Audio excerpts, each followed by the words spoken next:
در میانه دهه 1340 خورشیدی، هنگامی که جهان هنوز در تب و تاب جنگ ویتنام میسوخت و رقابت دو ابرقدرت شرق و غرب بر سر نفوذ در خاورمیانه شدت گرفته بود، ایران به عنوان متحد استراتژیک ایالات متحده در منطقه جایگاهی ویژه در معادلات نظامی به دست آورده بود. نیروی هوایی ایران که تا پیش از آن مجموعه‌ای محدود از هواپیماهای ملخدار و چند جت اولیه داشت، به سرعت وارد دورانی شد که بعدها آن را عصر طلایی می‌نامیدند. ورود جنگنده‌های فانتوم F4 به ایران نه تنها یک تحول بزرگ در توان رزمی کشور بود، بلکه زمین ساز شکل‌گیری نسلی از خلبانان، تکنیسیان ها و فرماندهانی شد که دهه‌ها بعد نیز نامشان در تاریخ ثبت گردید. فانتوم های خریداری شده از آمریکا در مدل های F4D و بعدها F4E از پیشرفته ترین جنگنده های زمان خود بودند.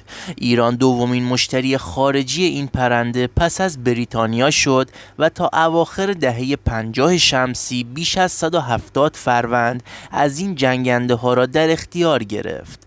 فانتوم ها با قابلیت حمل تیف گسترده ای از بمب ها و موشک ها، پرواز در سرعت‌های فراسوت و برد عملیاتی بالا، عملاً ستون فقرات نیروی هوایی شاهنشاهی ایران را تشکیل دادند. این هواپیماها در رزمایش‌ها و نمایش‌های هوایی منطقه چنان قدرتی از خود نشان دادند که کشورهای همسایه به ویژه عراق و عربستان به سرعت نسبت به افزایش شکاف توان رزمی احساس نگرانی کردند. اما تاریخ همیشه با ثبات پیش نمی رود. انقلاب 1357 و قطع رابطه با آمریکا نیروی هوایی ایران را در شرایطی بی سابقه قرار داد. ناگهان بزرگترین تامین کننده تجهیزات، قطعات و آموزش از دسترس خارج شد. جنگنده هایی که میلیاردها دلار هزینه خرید و آموزش آنها شده بود، بدون پشتیبانی به تدریج زمینگیر می شدند. این بحران تنها چند ماه بعد با آغاز جنگ ایران و عراق به اوج رسید. در شهریور 1359 وقتی عراق با انبوهی از میگ‌ها و سخوهای ساخت شوروی به مرزهای ایران حمله کرد، بسیاری از تحلیلگران غربی پیش بینی می‌کردند که نیروی هوایی ایران ظرف چند هفته از هم خواهد پاشید. اما فانتوم‌ها به همراه تامکت‌های F14 و تایگرهای F5 ورق را برگرداندند. در همان روزهای نخست جنگ، اسکادران‌های فانتوم از پایگاه‌های بوشهر، همدان و تبریز برخاستند و با پروازهای جسورانه پایگاه‌های هوایی عراق در الرشید و غیره را بمباران کردند. عملیات معروف کمان 99 که طی آن بیش از 140 فروند هواپیما در یک روز به خاک عراق یورش بردند، نشان داد که نیروی هوایی ایران برخلاف انتظار همچنان توان اجرای عملیات‌های بزرگ و هماهنگ را دارد. فانتوم ها در طول 8 سال جنگ نقش‌های متنوعی ایفا کردند، از بمباران پل‌ها و پالایشگاه‌های عراق گرفته تا رهگیری هواپیماهای دشمن در آسمان جبهه‌ها. در بسیاری از نبردها این پرنده‌های غول‌پیکر با بمب‌های سقوط آزاد، موشک‌ها و گاهی حتی راکت‌های غیر هدایت شونده خسارات سنگینی به ارتش عراق وارد کردند.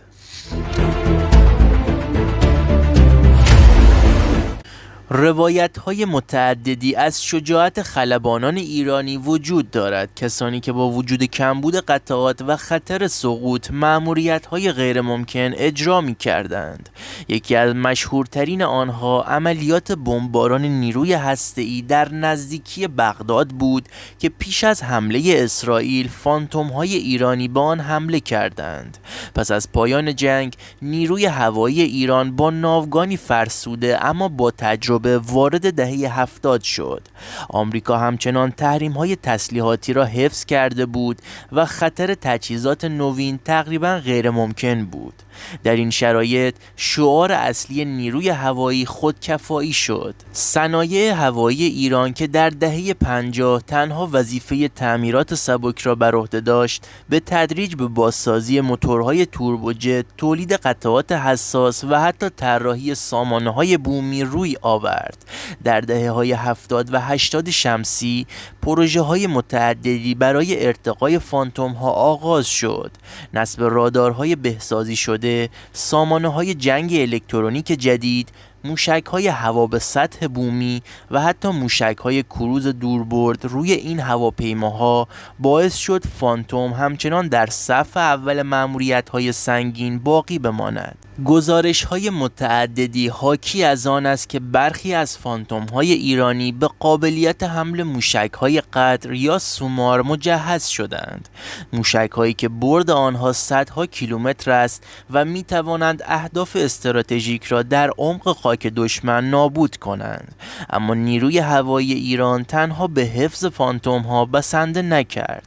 با فروپاشی شوروی فرصتی برای خرید هواپیماهای جدید از روسیه و چین فراهم شد.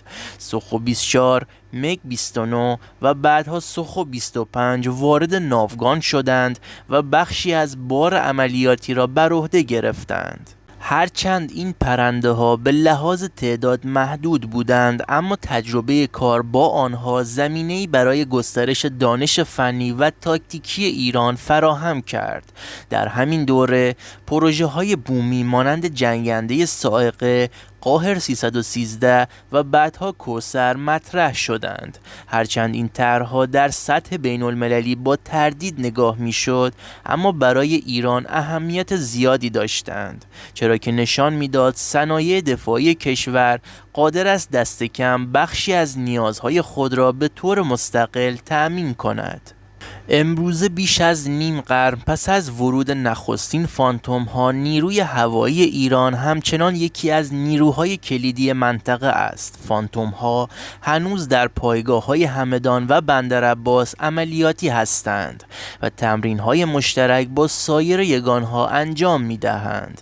بسیاری از آنها به سامانه های اویونیک دیجیتال، نمایشگرهای چند منظوره و تسلیحات جدید مجهز شده اند.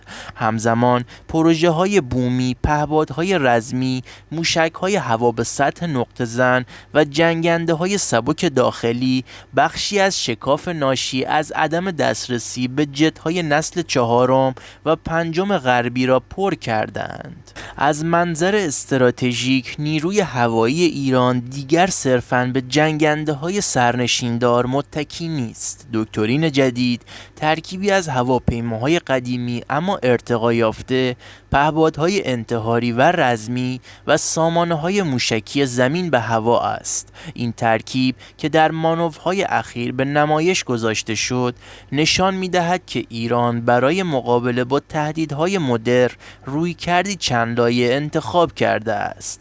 با وجود همه محدودیت‌ها، میراث فانتوم همچنان زنده است. این هواپیما نه تنها یک ابزار نظامی بلکه نمادی از اراده و ابتکار نیروی هوایی ایران در سخت‌ترین شرایط بوده است. از روزهای پرشکوه دهه 50 تا نبردهای خونین دهه 60 و تلاش‌های خودکفایی دهه‌های اخیر، داستان نیروی هوایی ایران داستان سازگاری مقاومت و نوآوری است.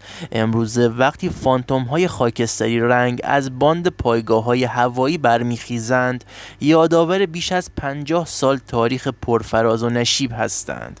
تاریخی که همچنان ادامه دارد و سرنوشت آن به تصمیم‌ها و تحولات آینده گره خورده است.